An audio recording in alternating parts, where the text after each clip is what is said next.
മാങ്ങയുടെ പകുതി, 5 ചെറിയ മുരിങ്ങക്കായ, ഉപ്പ്, മഞ്ഞൾപ്പൊടി,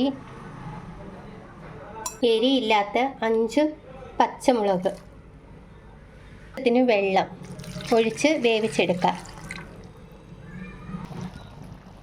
അരയ്ക്കാൻ വേണ്ടി കുറച്ച് തേങ്ങ, ചുവന്നുള്ളി, 1 സ്പൂൺ മല്ലിപ്പൊടി, 1 സ്പൂൺ മുളക് പൊടി, ഇതെല്ലാം കൂടി അരച്ച് കറിയിലേക്ക് ചേർത്ത് കൊടുത്ത് തിളപ്പിച്ച് കടുകിട്ട് പൊട്ടിയതിന് ശേഷം കുറച്ച് ചുവന്നുള്ളി, കറിവേപ്പില, വറ്റൽമുളക്, മുളക് പൊടി ചൂടാക്കി കറിയിലേക്ക് ചേർത്ത് കൊടുക്കും.